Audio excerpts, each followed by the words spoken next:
Yeah, man, I east side, I represent for Caution Beat. Caution Beat.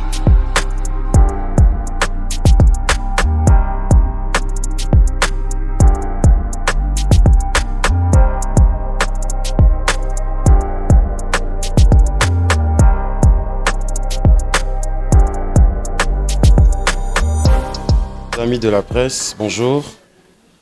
Alors on est là aujourd'hui pour la suite de cette campagne qui avait commencé de dépistage des chirurgies cardiaques chez les enfants avec la fondation CM Diamant. Alors aujourd'hui, vous voyez, pour ceux qui étaient là l'autre fois, vous allez voir qu'il y a de nouveaux visages qui se sont ajoutés. C'est-à-dire ce sont les partenaires, les sponsors qui ont accompagné cette campagne. Nous avons la fondation Zarina qui a accepté de mettre un coup fort pour la réussite de cette campagne. Il y a aussi Kin Marché de l'autre côté, représenté par monsieur et madame qui sont là. La fondation Zarina, nous avons madame qui est juste à côté ici. Alors je vais devoir passer la parole au directeur général du Centre médical Diamant, lui qui va nous faire un exposé sur tout ce qui s'est passé pendant les 13 jours prévus pour les chirurgies qu'on vient de faire ici chez Diamant. Et vous allez remarquer qu'à côté de nous, ce sont les enfants qui ont bénéficié de ces chirurgies dans cet hôpital. Et de l'autre côté, on aura à filmer aussi les enfants. On nous dit qu'il y a plus de 18 enfants qui ont bénéficié de cette opération. Alors, comme il y a plusieurs chaînes ici, chacune des chaînes pourra interviewer 2 ou 3 enfants pour mettre ça dans le reportage qu'on va diffuser sur nos radios et nos télévisions. Il y a Kin Marché qui a apporté aussi des cadeaux à ces enfants qui sont vraiment en bonne santé, visiblement. Ils vont nous expliquer. Kin Marché qui aura partagé ces cadeaux avec tous ces enfants. Alors les questions seront ciblées, c'est-à-dire il y aura des questions pour la Fondation Diamant, il y aura des questions pour Kin Marché, il y aura aussi des questions pour la Fondation Zarina et les centres médicaux Diamant. Il y a aussi les experts qui sont là, qui ont fait ce travail et qui auront à nous donner les statistiques et comment ça s'est déroulé. Monsieur le DG. Merci beaucoup à tout le monde. Donc, il me fait grand plaisir d'annoncer qu'on tend vers la fin de cette première mission de chirurgie cardiaque pédiatrique à cœur ouvert ici au Centre médical Diamant, qui a été facilitée par la fondation Novik Cardiac Alliance aussi. Donc, au cours de ces 2 semaines, on a pu faire la chirurgie cardiaque pédiatrique sur 18 enfants, dont 16 enfants pour lesquels on a fait la chirurgie à cœur ouvert. C'est-à-dire que les chirurgiens ont arrêté leur cœur et les poumons et ils ont envoyé tout le sang via une machine qui représentait le cœur et qui faisait le travail du cœur et des poumons pour ensuite que le sang revienne dans le corps, donc avec la machine de circulation extracorporelle. La campagne de dépistage avait commencé il y a quand même plusieurs semaines et on avait dépisté via Dr Nourine, une centaine de patients, tous des enfants qui avaient besoin de chirurgie cardiaque. Et donc, parmi les 100 et plus qui ont été dépistés, une cinquantaine ont été sélectionnés pour recevoir des chirurgies au cours des multiples missions qui vont venir. Donc, en fait, l'étendue de cette mission était plus large que juste le Haut-Katanga. Ça s'est éparpillé sur tout le pays de la République démocratique du Congo parce qu'en effet, l'équipe des chirurgiens ont opéré sur 2 patients de Kinshasa, sur 4 patients de Lualaba, sur 1 patient de Tanganyika et le reste du Haut-Katanga.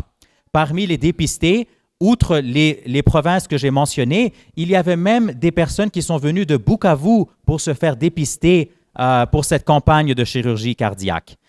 Donc, voilà un peu en résumé la campagne qui a eu lieu ici au Centre médical Diamant Lubumbashi. Vous voulez commencer? Donc, Dr Ali peut peut-être commencer et Dr Nourine va compléter. Oui. Excellent. Bonjour tout le monde. Donc, nous avons fait jusqu'à maintenant 16 opérations et aujourd'hui, on va faire encore les 2 dernières, donc 18 en total. Jusqu'à maintenant, toutes les opérations se sont très bien passées, avec un succès de 100%. Vous allez voir beaucoup d'entre eux et d'elles qui sont ici avec leurs parents. Donc ce sont des opérations où le temps de récupération se mesure en fait en plusieurs jours. Donc au bout de 2-3 jours, quittent les soins intensifs et peuvent aller à l'étage et commencer à bouger, boire, manger, etc. Et vous allez voir que beaucoup d'entre eux sont déjà prêts pour aller commencer à jouer ce qu'ils ne pouvaient probablement pas faire auparavant. Peut-être chose importante à dire, c'est que à peu près 70% des maladies cardiaques sont donc les plus courants sont on va dire, malformations que nous pouvons corriger avec une seule opération, donc on va dire curative. Et c'est ça qui est assez encourageant, ce sont ces 18 enfants qu'on a vraiment choisis pour que le centre local puisse avoir de l'expérience avec les choses, pas seulement les plus simples, mais aussi des choses comme les communications interventriculaires, communications interauriculaires, mais aussi des choses, on va dire, de difficultés moyennes comme la tétralogie de Fallot, dont nous avons fait 4 enfants ici pendant ces 2 semaines.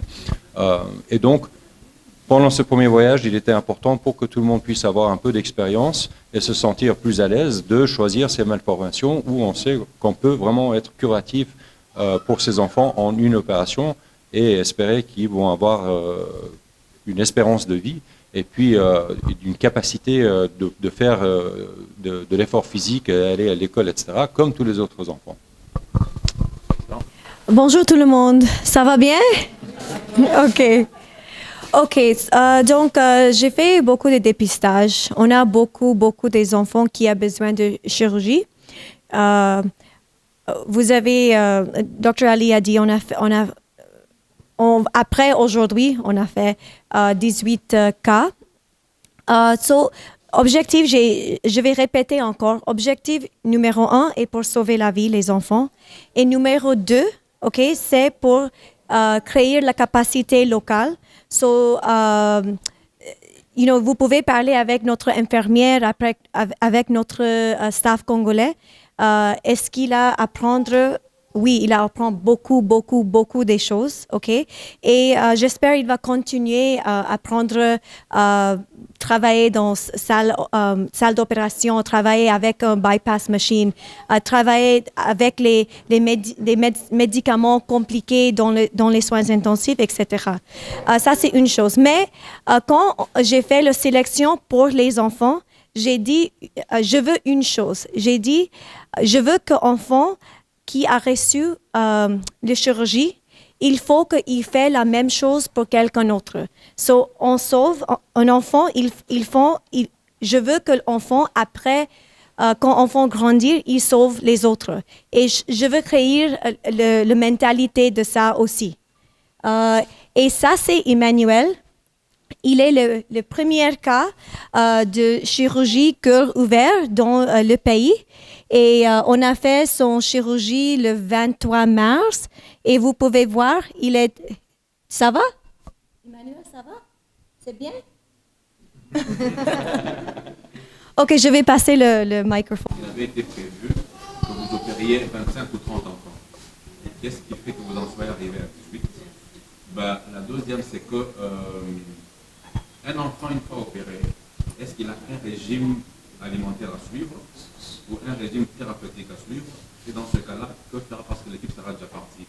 Et dans ce cas, les sponsors qui sont à côté vont-ils suppléer, par exemple, au régime alimentaire pour que l'enfant puisse se tenir et supporter ce qu'il pourra tenir? Enfin, il avait été dit que les gens continuent à se faire enregistrer. À ce rythme où vous faites 18 en 2 semaines, et vous allez venir 3 ou 4 mois après, et que si tout le monde venait, il y en a qui pourraient être opérés 4, 5 ans plus tard. Est-ce que ce n'est pas proposé d'appeler tout le monde vers vous?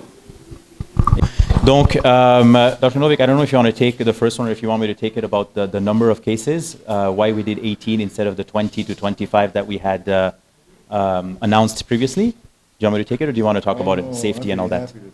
Okay. So I think that the reason for the difference in cases is because it took us 2 days to get set up on the front side. So we actually lost at least 3 cases trying to get things set up here to be ready to operate safely. Voilà. Donc ce qu'il dit, c'est que oui, on avait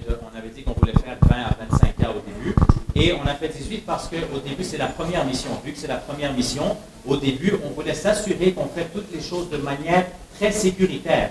On préfère la qualité à la quantité et c'est ça qu'on a implémenté. And then I think that the other thing that's sometimes a little bit difficult to understand for people that are not in the business is that you have a limited number of ICU beds and you want to make sure that every child gets the maximum care there. So if one child lingers longer than you anticipate in the ICU, that means on that particular day you may only be able to do one case. And so that happened one day. So we lost another case that day. So had that all fallen into place, we would have done 22. Voilà. Donc, et la deuxième raison, c'est que il faut tenir en compte le nombre de lits de soins intensifs qui sont extrêmement équipés. Donc, nous, au moins au Centre médical Diamant, on a des lits de soins intensifs avec les ventilateurs, les pousse-seringues, les ci, les ça, tout ce qu'il faut pour bien s'occuper du patient, les pacemakers externes et tout ça. Alors, on a un nombre défini, limité de ces lits-là. Une fois que la chirurgie est faite, l'enfant doit aller dans un de ces lits-là. Si les lits sont occupés, on doit annuler une des chirurgies au lieu de la faire parce que où on va mettre l'enfant après. Et donc, encore une fois, ça revient à faire moins de cas de manière sécuritaire avec, comme Dr. Ali a dit, 100% de réussite jusqu'à maintenant que d'essayer de bâcler et de faire plus de cas et avoir la chance d'avoir des cas qui vont se passer pire. I mean, we would absolutely have liked to have been able to operate on more children. But I think that what's most important is to be able to say at the end, we operated on 18 children and every one of them was discharged alive and in good condition from the hospital. Et bien sûr, ça nous aurait fait plaisir de pouvoir en faire plus, mais ce qui est important, c'est de pouvoir dire que oui, on a fait 18 cas et que 100% de ces cas ont eu un taux de succès. Votre deuxième question allait sur l'alimentation et puis la prise en charge de ces enfants à plusieurs mois. Je crois que c'est un point très important. Et c'est pour ça, un peu comme ce que j'ai dit auparavant, c'est que le 70% des maladies et malformations cardiaques qu'on opère chez ces enfants, et je dirais le 100% des enfants que nous avons choisis pendant ce premier voyage, et probablement pendant les premières quelques missions ici, 70% des maladies cardiaques, on peut les opérer et être curatifs, ou les enfants quitteront l'hôpital peut-être avec 1 ou 2 médicaments qu'ils vont prendre pendant des semaines ou maximum quelques mois. Au bout de ces, on va dire, 3 ou maximum 6 mois, les malformations que nous avons opérées n'auront pas besoin de médicaments. Et ça, c'est important. Ça veut dire que le suivi cardiaque à très long terme, intensif, n'est pas vraiment nécessaire. Et l'alimentation peut être tout à fait normale. Donc il n'y a pas de restriction de régime, etc. Et je pense que ça, dans la mentalité des gens, c'est important de savoir que 70% des maladies cardiaques que nous pouvons opérer, c'est avec le but que ces enfants puissent avoir une qualité de vie absolument normale, qu'ils puissent faire la même chose que les autres enfants, sans médicaments, sans restrictions alimentaires, et sans restrictions corporelles, c'est-à-dire qu'ils peuvent avoir une activité physique comme les autres enfants. On ne va pas leur donner des restrictions de capacité physique. Vraiment, au contraire, on les encourage pour pouvoir faire ce que les autres enfants font. Maintenant, bien sûr, il reste l'autre 30%. Il y a des maladies cardiaques qui ont besoin de suivi à très long terme et certaines qui ont besoin même de plusieurs opérations pour qu'on puisse leur permettre de survivre. Mais en ce moment, pendant ces premières missions, jusqu'à ce qu'on soit vraiment, qu'on puisse travailler avec l'équipe locale, que tout le monde ici se sente plus à l'aise pour s'attaquer à des maladies, on va dire, plus difficiles, certaines qui nécessitent plusieurs interventions et puis des suivis à long terme. Mais en tout cas, ces enfants-là que vous allez voir et parler avec leurs parents, on s'attend à ce qu'ils puissent sortir dans le monde, aller à l'école, travailler, jouer, faire du sport et ne pas avoir besoin de médicaments ou de restrictions alimentaires, quoi que ce soit, au-delà de quelques semaines à 3 mois. Excellent. Et Dr. Nourine va compléter cette question aussi. Oui. Et pour les autres qui attendent pour la chirurgie, on a commencé quelques médicaments pour aider pour le poids, aider pour les respirations et aussi pour les enfants qui sont petits. Je travaille avec maman ou papa pour ajuster son formula pour mettre plus de calories pour le poids de l'enfant. Donc, on fait les choses pour préparer l'enfant pour le deuxième mission. Et aussi, je vais rajouter que Dr Nourine, elle est là. Dr Nourine, elle est là et elle est cardiologue pédiatre. Donc, pour le suivi qu'il faut faire pendant ces 3 à 6 mois, même si l'équipe qui est venue des États-Unis, du Canada, de la Suisse et tout ça vont repartir, Dr Nourine va être là pour continuer la prise en charge de ces patients-là aussi. C'était quoi? Rappelez-nous, s'il vous plaît. Oui, c'est ça. Donc, alors, c'était un peu ce que Dr Nourine a abordé. C'est que, oui, on a trouvé tous ces cas, on n'a pas pu faire leur chirurgie, mais on est en train de les préparer maintenant avec des médicaments et autres pour que, pour la prochaine mission, ils soient déjà prêts. Donc, s'il y en a qu'il faut qu'ils gagnent un peu de poids pour qu'on puisse faire la chirurgie mieux, s'il y en a qui doivent, je ne sais pas, contrôler leur niveau des poumons, etc., on leur prépare déjà dès maintenant. Après, maintenant, si on pense vraiment macro, OK, c'est que c'est vrai qu'il y a des milliers de cas en République démocratique du Congo, des dizaines de milliers de cas de chirurgie cardiaque. Est-ce qu'au Centre médical Diamant, on pourra tous les soigner? Non, c'est sûr que non. Il faut qu'on travaille vraiment avec le gouvernement, on essaie de faire autant que possible. Et c'est pour ça que l'objectif numéro 2 que Dr Nourine a dit, qui est de former la capacité auprès de nos médecins et nos infirmiers congolais, c'est pour ça que cet objectif est si important. Parce que si on n'a plus besoin de cette équipe de visiteurs, si on peut le faire nous-mêmes avec notre staff congolais, on pourra en faire beaucoup plus que quand on doit attendre qu'ils viennent pour des missions.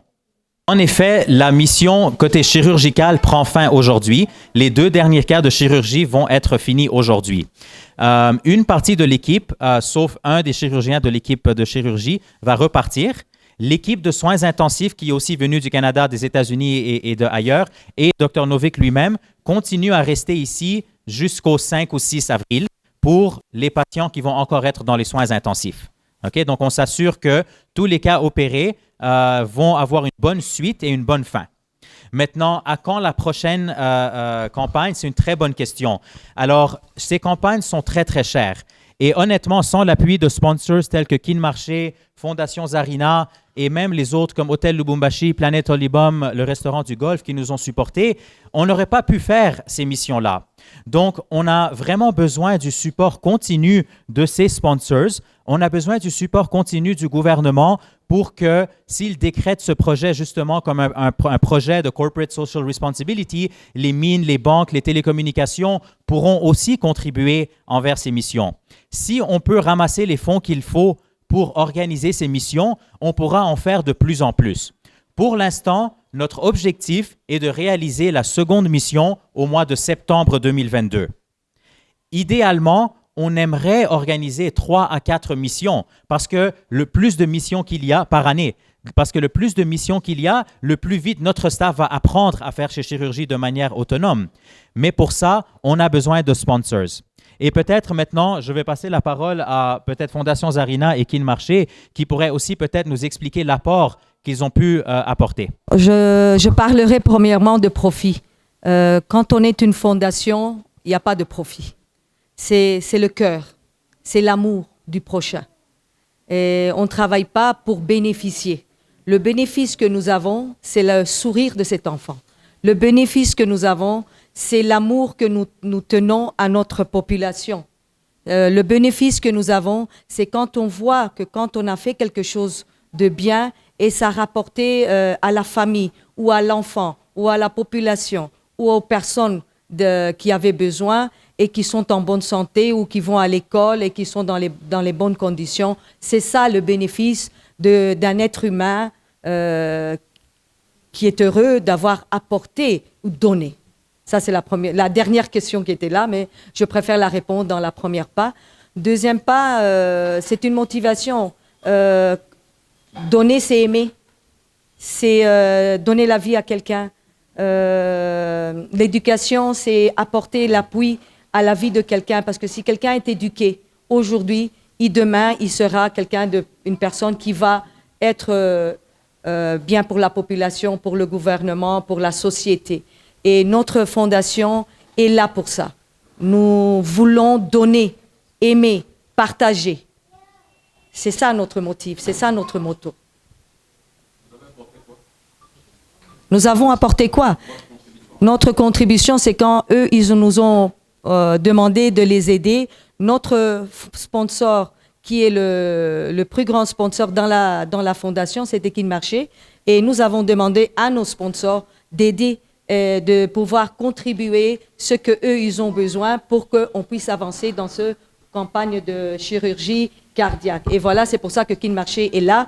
Kin Marché qui va répondre, parce que dès qu'ils sont venus chez nous, nous avons été vers nos sponsors, parce que nous travaillons comme ça. Nous, on ne gagne pas, la fondation ne gagne pas, c'est la fondation travaille avec les donateurs et les sponsors. Merci. Ok, bonjour à tous. Bon, quand la fondation Centre Médical Diamant est venue vers nous pour cette campagne de chirurgie cardiaque pédiatrique, ça nous a vraiment touchés. Comme vous le savez, Kin Marché, c'est vrai que c'est une supermarché de chaîne qui est là depuis 2004, mais ce n'est pas seulement le commerce, on est aussi dans le social. C'est pour cela quand on a entendu parler de ces campagnes, on n'a vraiment pas hésité et directement on a donné ce qu'on pouvait. Oui, c'est ça. C'est quoi? Donc, Kin Marché, ce sont nos sponsors Émiral. Donc, c'est un des sponsors les plus élevés que nous avons. Et honnêtement, sans leur appui, on n'aurait pas pu faire tout ça. Donc, vraiment, je remercie Kin Marché, je remercie Fondation Zarina parce qu'ils ont fait un grand apport. Regardez, je crois que vous voulez avoir des chiffres, si je ne me trompe pas, c'est ça? Donc, j'avais mentionné les chiffres la dernière fois aussi. Et peut-être, je vais prendre cette opportunité aussi pour aborder un point sur la gratuité ou non de cette campagne, parce que je crois que c'est une question qui se pose dans la ville aussi. Alors, nous, quand on approche les sponsors, comme pour n'importe quel événement, on leur donne le breakdown de tous les coûts. OK? Vous pouvez imaginer, c'est une équipe de 16 personnes qui sont venues des États-Unis, du Canada, de l'Angleterre, de l'Australie, de la Suisse et d'autres pays comme ça. Okay? Donc, il faut qu'on paye tous leurs billets d'avion, toute la logistique, la rémunération pour ceux qui sont rémunérés, etc., etc. Donc, c'est tout un coût qui est associé à cette campagne. En plus de ça, regardez, pensez un peu à ce qui se passe dans le bloc opératoire. Okay? Dans le bloc opératoire, le patient, son cœur et ses poumons sont arrêtés. Qui joue le rôle du cœur et des poumons? C'est une machine. OK. Alors maintenant, les consommables de cette machine, alors d'abord, il faut le tuyautage pour que tout le sang puisse sortir du corps. Ces tuyaux seuls coûtent déjà 2 000 $ au Canada. Maintenant, il faut la partie de ce qu'on appelle l'oxygenator. Ça, c'est la partie qui apporte l'oxygène, parce que qui joue le rôle des poumons? Il faut rajouter l'oxygène. Ça, c'est un autre 1 000 $. Durant la chirurgie, c'est des chirurgies extrêmement compliquées. Chaque 10 minutes, il faut faire des tests, par exemple, un test de gaz du sang. C'est un test qui coûte énormément cher et qui n'est fait que dans les hôpitaux les plus réputés comme le Centre Médical Diamant et qui coûte énormément. Donc, si ces tests nous coûtent des centaines de dollars et il faut en faire 6 par heure pour une chirurgie qui peut prendre 6 heures, c'est déjà 36 tests qu'on a dû faire. OK? Donc, si vous regardez tout ça, on a fait le coût global de la chirurgie qui revient à 30 000 $ par enfant. Alors maintenant, la gratuité des soins. Donc, c'est pas... Alors, ici, il y a une genre de peut-être misinformation ou malcommunication là-dessus. Nous, la Fondation Centre Médical Diamant, qui est appuyée par des sponsors tels que Kin Marché et Fondation Zarina, offre de payer pour les enfants qui sont démunis. Et dans la campagne qu'on a fait ici, parmi les 18 personnes, la Fondation va payer pour 16 de ces 18 personnes. Maintenant, il y en a 2 qui travaillaient pour des sociétés. Et si les sociétés sont capables de prendre en charge ces enfants, si ces enfants sont assurés, les assurances prennent en charge ce type de chirurgie, là, oui, ça aide, cet argent-là va aider pour payer pour la chirurgie de ceux qui sont démunis et qui ne pouvaient pas payer. Donc, je crois peut-être, ça c'est pour aborder cette question sur les coûts et tout ça. Donc, très bien. Alors, pour être très clair là-dessus, c'est que La Fondation Centre médical Diamant prend en charge le coût de ces chirurgies cardiaques pédiatriques à cœur ouvert pour les enfants démunis. S'il y a des enfants qui sont assurés, qui sont pris en charge par leur société, on demande à ces sociétés et ces assurances de contribuer envers le coût de la chirurgie. Donc, après, c'est le patient lui-même. Donc, est-ce qu'il a une carte d'assurance? Est-ce qu'il est assuré? Est-ce que la compagnie pour laquelle il travaille le prend en charge? Donc, on sait, par exemple, que les mines et autres prennent en charge ce genre de cas parce que c'est même, en fait, dans la loi congolaise, il faut prendre en charge les soins de santé des dépendants, etc. Donc, là où c'est possible, on le demande. Mais comme on l'a vu, regardez les statistiques de cette campagne même, c'est juste 2 sur les 18 qui ont pu payer. Et même là, ils ont dû payer un prix un peu plus réduit.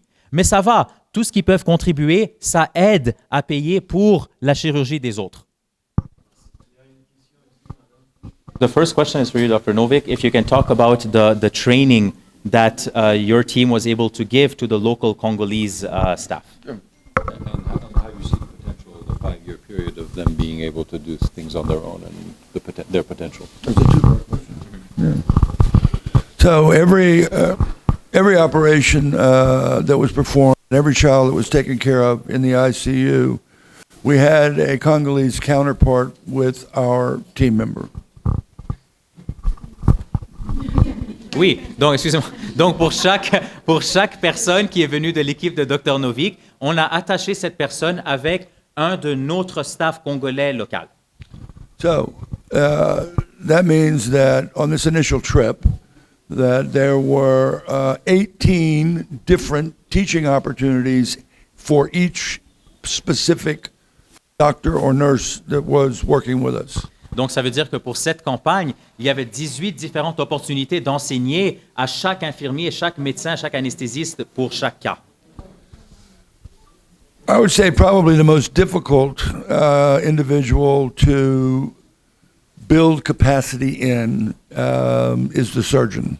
Donc, la personne qui a besoin d'être le plus rodée, bien sûr, quand on parle de chirurgie cardiaque, c'est le chirurgien. Because there are so many different types of defects, and there are the possibilities of combinations of those defects that no 2 operations on a particular child's defect may be the same. Oui, et ça, c'est parce qu'il y a tellement de différents types de complications de malformations et il y a même des enfants qui ont multiples malformations.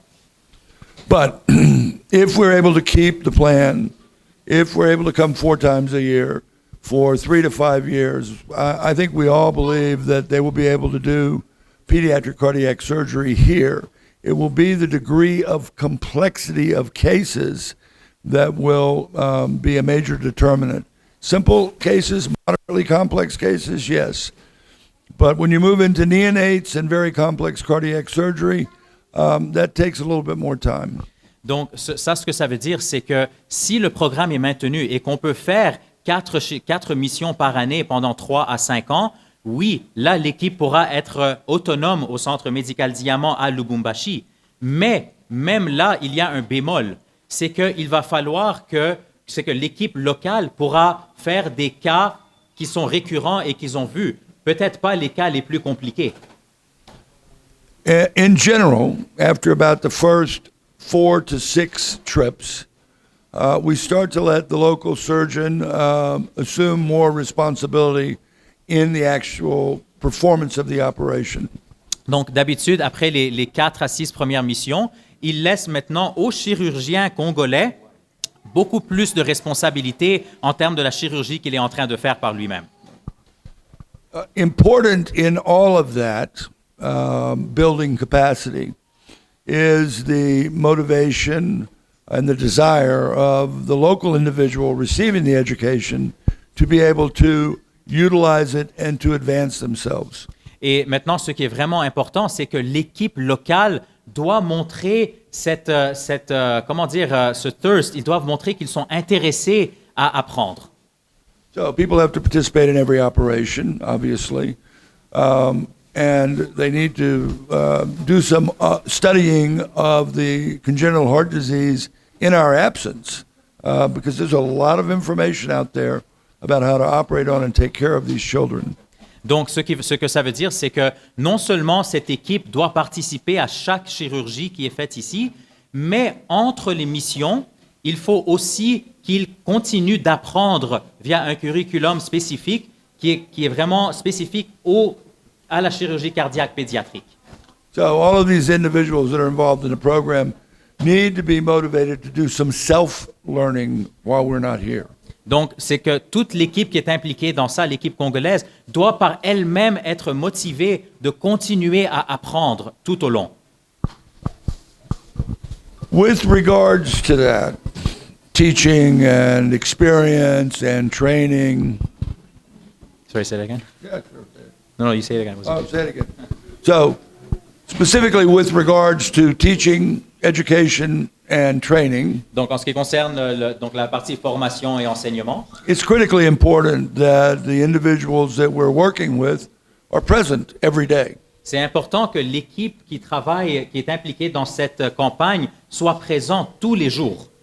Because obviously, while we're here, that's a maximum learning time. C'est ça, parce qu'il faut prendre avantage du fait que l'équipe est ici et il faut apprendre autant que possible tant qu'ils sont là. Now, I bring this up Il amène ce point. because Okay.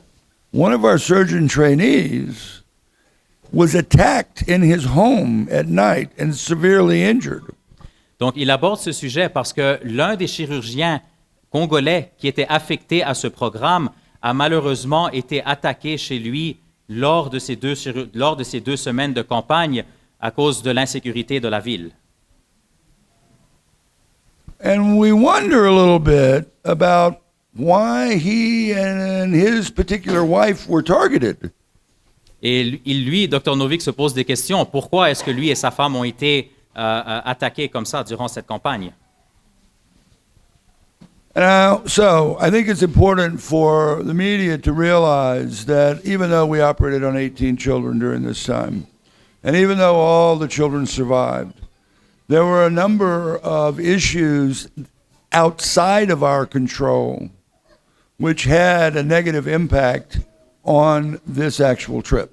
Donc, malgré le fait que, oui, finalement, la campagne était très réussie, 18 cas avec 100% de succès, il y a beaucoup de choses qui se passent derrière la scène, des choses qui nous ont quand même perturbés beaucoup.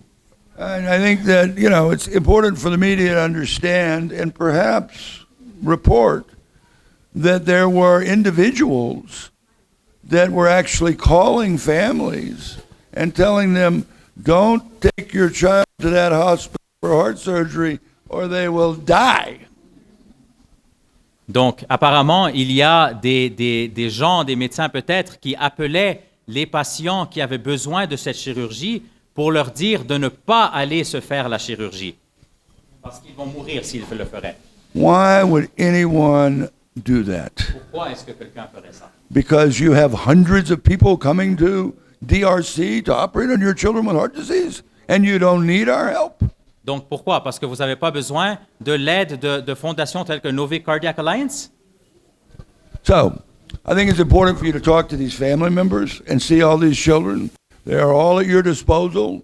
We want to be completely transparent. We're not hiding anybody. You can talk to any parent, and you can talk to even some of the children, because there are some very expressive children in this group. Donc, il vous demande, il vous implore de parler avec les parents, parler même avec les enfants. Il y a des enfants qui sont très expressifs aussi. Et prenez leurs histoires. Regardez comment ça a été un succès, parce qu'il y a beaucoup de rumeurs qui circulent, qui sont complètement fausses. Regardez, vous voyez tous les parents, tous leurs enfants, ils sont là, leurs enfants se sentent beaucoup mieux qu'avant la chirurgie. So, I guess the last point that I want to make on this is that it is really beyond belief that anyone would go out of their way to call the very parents whose children were on the schedule to tell them that if you go there and have your child operated on, he or she will die. I cannot tell you what kind of reprehensible behavior that is. And I certainly hope we can find the individual responsible. Donc, il dit qu'il n'arrive pas à le croire qu'il y avait des gens, des médecins ici qui appelaient les patients qui étaient sur notre horaire pour leur dire d'annuler en leur donnant des fausses rumeurs et autres choses. Et ça, c'est quelque chose qui l'y a vraiment touché parce qu'il est venu ici pour aider la population et que quelqu'un de la population locale fasse ça, il n'arrive pas à le croire. So that's my very short answer to your very long question. Donc, voici sa petite réponse à votre grande question. Donc, peut-être pour la deuxième partie, on a alors professeur Féfé qui est anesthésiste cardiaque, on a Dr David qui est chirurgien. Si eux aussi ils veulent peut-être parler un peu justement concernant la question de l'aspect formation, de l'aspect ce que vous avez pu voir et observer durant cette mission. Merci pour la question et elle est bien placée parce qu'il fallait quand même qu'il y ait un témoignage tout à fait local et tout en remerciant déjà l'équipe, on doit dire que ça a été exceptionnel. Là, je parle plus du côté anesthésie. Exceptionnel, pourquoi? Parce que le Centre médical Diamant a gardé son partenariat avec la faculté de médecine. Et, nous étions partis pour 4 anesthésistes maison pour être formés, mais on a eu 12 médecins en spécialisation qui sont passés à tour de rôle pouvoir bénéficier de... Parce que pour nous, c'est une activité à pérenniser. Et côté maintenant formation, effectivement, c'était une mission très productive parce que à la base, on a reçu d'abord les généralités sur la pratique de l'anesthésie en chirurgie cardiaque, pédiatrique, et on a vu que c'était différent. Au moins, nous, on avait déjà vu ailleurs, et je pense que l'équipe a vraiment une touche parce qu'elle a un protocole standardisé qui est simple d'usage, croyez-moi. On s'attendait peut-être à des techniques très, très, très sophistiquées, mais ils ont vraiment simplifié les choses et les étudiants ont bien assimilé. Donc pour nous, pour une première mission, c'était une réussite. Et les médecins du Centre médical Diamant et nos assistants de l'Université de Lubumbashi ont bénéficié. Et pour les prochaines missions maintenant, ça sera l'automisation par rapport aux actes. Nous avons posé des actes et ils ont une bonne pédagogie. On laisse voir si vous êtes en mesure de faire. Ils vous laissent faire sous supervision et ça marche comme ça. Donc merci encore une fois et nous sommes toujours excités pour pérenniser cette activité. Merci. Merci pour votre question. Je saisis l'occasion pour remercier la William Novik Global Cardiac Alliance, le Centre médical Diamant, pour l'opportunité qu'ils ont offert à nous tous. Chirurgien de formation, spécialiste en chirurgie.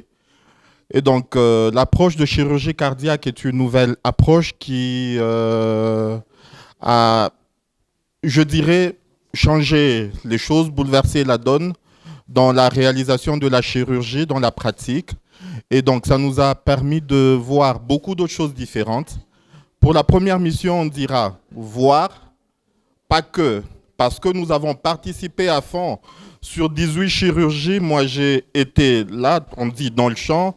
Ça veut dire j'ai assisté à tout ce qu'on a fait sur, en moyenne, 15, parce que mon collègue avec qui on a commencé la mission, malheureusement, il y a eu ce qui s'est passé. Donc, sur 15 chirurgies, j'ai eu à voir beaucoup de choses différentes, à apprendre. Et donc, ce n'est pas sur la première mission qu'on dira que demain, on va ouvrir le cœur nous-mêmes, parce qu'il y a beaucoup qui doit être fait autour, dans l'aspect logistique surtout. Mais après une deuxième, une troisième mission, nous avons un background, nous savons déjà ce que ça veut dire une chirurgie cardiaque maintenant. Je crois que dans les prochaines missions, nous aurons un peu plus grandi en chirurgie cardiaque, évidemment. Nous avons une courbe de progression qui va croissante et après, ça ira. Et donc, dans la formation des autres, il y a eu des médecins de l'université en formation, en spécialisation en chirurgie, qui venaient à tour de rôle tous les jours. Il y en a d'ailleurs 2 encore aujourd'hui pour ces 2 chirurgies qui vont se faire.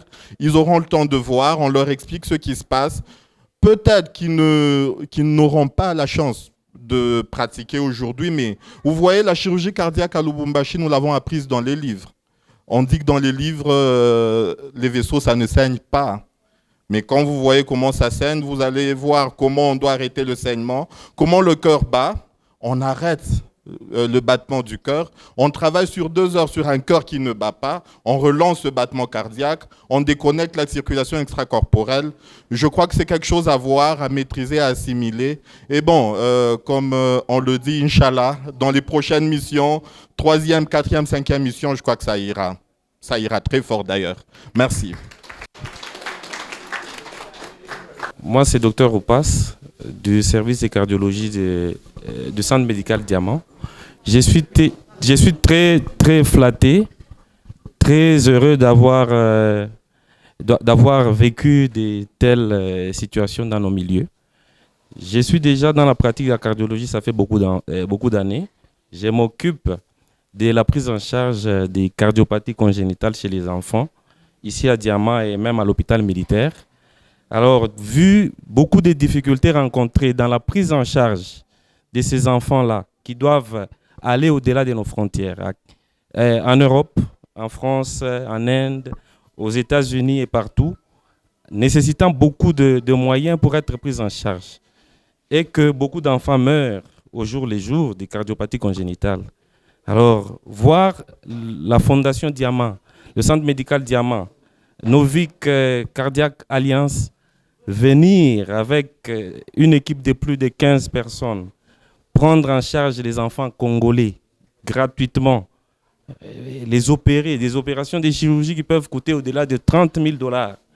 Donc, je suis très flatté et très réjoui. Et aux parents et à toute la population, j'aimerais dire que ça a été une réussite. Donc, cette campagne de chirurgie cardiaque organisée par le Centre médical Diamant a été une réussite à 100%. Et pour les campagnes prochaines, j'aimerais que tout le monde qui a eu à être informé puisse informer le maximum de la population, dire qu'il y a une solution déjà dans nos milieux pour ce qui est de la cardiopathie, des cardiopathies congénitales chez les enfants, et que le maximum d'enfants puissent venir, et que derrière toutes ces actions, que l'État congolais puisse soutenir. C'est ça. Merci. Sincèrement, à remercier le Centre médical Diamant et aussi l'équipe Novik, parce que j'étais l'assistant du perfusionniste, le pompiste comme on l'appelle. La machine de la circulation extracorporelle, je les lisais dans le livre, je faisais des recherches sur YouTube, mais ce n'est pas ce que moi j'ai vu. C'était vraiment exceptionnel. Arrêter un cœur pour utiliser une machine extracorporelle, c'est super. J'ose croire qu'à la prochaine formation, j'aurai plus que ce que j'ai eu et je tiendrai vraiment et je resterai en recherche pour que quand il viendra encore, qu'ils me trouvent plus que ce qu'ils m'ont laissé. Merci. Nous disons grandement merci au Centre médical Diamant et à l'équipe de Novik qui nous a aidés à pouvoir participer à cette formation qui a vraiment été très bénéfique pour nous. Nous sommes infirmières, ça fait déjà quelques années, mais nous n'avons jamais eu à participer à une telle formation. En tout cas, nous avons beaucoup appris et j'espère qu'avec les années qui suivent, nous allons encore beaucoup apprendre. Nous sommes vraiment très reconnaissants et je ne sais pas citer tout ce que nous avons appris, tellement c'est nombreux, il y a beaucoup de choses tellement que nous avons appris et nous sommes vraiment reconnaissants. Merci. Premièrement, d'abord, je tiens à remercier l'équipe du docteur Nourine et la fondation qui est venue pour aider et soutenir nos enfants. C'est pas facile avoir un enfant avec malformation cardiaque. C'est pas facile. Je vous rassure que la première fois que j'ai appris que ma fille était souffrante, j'ai pleuré. C'était ça ma réaction. J'avais pleuré. Et j'avais demandé, je me suis dit, Seigneur, est-ce que cette maladie existe? C'était la question que je me posais. Mais au fil du temps, quand je suis venue à l'hôpital Diamant, je me suis croisée avec Dr Nourine et elle m'a rassuré qu'un jour, elle sera opérée et elle va reprendre le cours de la vie normale. Sans vous mentir, Mirichoukuru, vous savez le caractère de nous en tant qu'Africains, quand on nous apprend ce genre de trucs, Tunashukuraka. Ne vous demandez pas, j'avais le stress. Le stress, il est à haut niveau. Le jour qu'on a pris ma fille pour l'amener dans la salle d'op, j'étais stressée. Ils ont pris 8 heures. Et sans vous mentir, ma fille a quitté la salle de réveil en marchant. Ça m'a étonnée. Je me suis demandé est-ce que c'est vrai ou bien c'est faux. Et quand j'ai vérifié, c'était vrai. Et aujourd'hui, sans vous mentir, je vois ma fille reprendre petit à petit le cours de la vie normale. Elle mange, elle joue, elle rigole, elle est vraiment à l'aise. Quand tu la regardes respirer, elle a repris la respiration normale. Elle est vraiment à l'aise. En tout cas, je tiens à remercier l'équipe du docteur Nourine. Je tiens aussi à appeler les parents qui ont des enfants souffrants. Ne vous cachez pas. Mouchifoucha, mes chers parents, venez avec vos enfants. Venez avec vos enfants. N'écoutez pas les on-dit de la cité. Parce qu'à la cité, il y a des rumeurs qui courent que les enfants sont morts. Nos enfants sont là, ils sont vivants. Moi, je suis parent de l'enfant miracle. Elle est vivante et parfaitement en bonne santé. Moi aussi, je tiens à remercier l'équipe des docteurs Nourri. Moi, je peux dire que ni Mungu anatutembelea. Quand on a bintu vya hivi papa, tuseme tu Mungu anatembea. Mimi nasema banaleta Europe, inakuja mu Kongo. Mimi nitasema je papa wangu. Si pengine tu bale batasema bakwa na mama yako, na mimi kukwata na langu na 100 francs. Tu vois. Mais quand mimi naona mtoto hivi wanamopérer, je dis seulement merci à Dieu. Merci à Dieu na mimi en Amérique na kuya mu Congo. En tout cas, je dis merci à Dieu. Ma secondaire Sandra, la maman d'Emmanuel, le premier cas qu'on a opéré au centre médical Diamant. Je tiens à remercier le docteur Nourine avec toute son équipe. Je lui dis en tout cas, Nzambia Pambola et Nzambia Pambola, docteur Nourine, pour tout ce qu'ils ont fait pour nos enfants. Mungu wabariki, abalinde, na mon absence aba docteur bakwa coopérer. Mungu achunge ma famille abo parce que mon absence yabo apate kuba protéger na damu. Tunapiki aksanti. Wantu wote bari gusa batoto yetu musali ya operation. Mungu abachunge kabisa kabisa. Merci.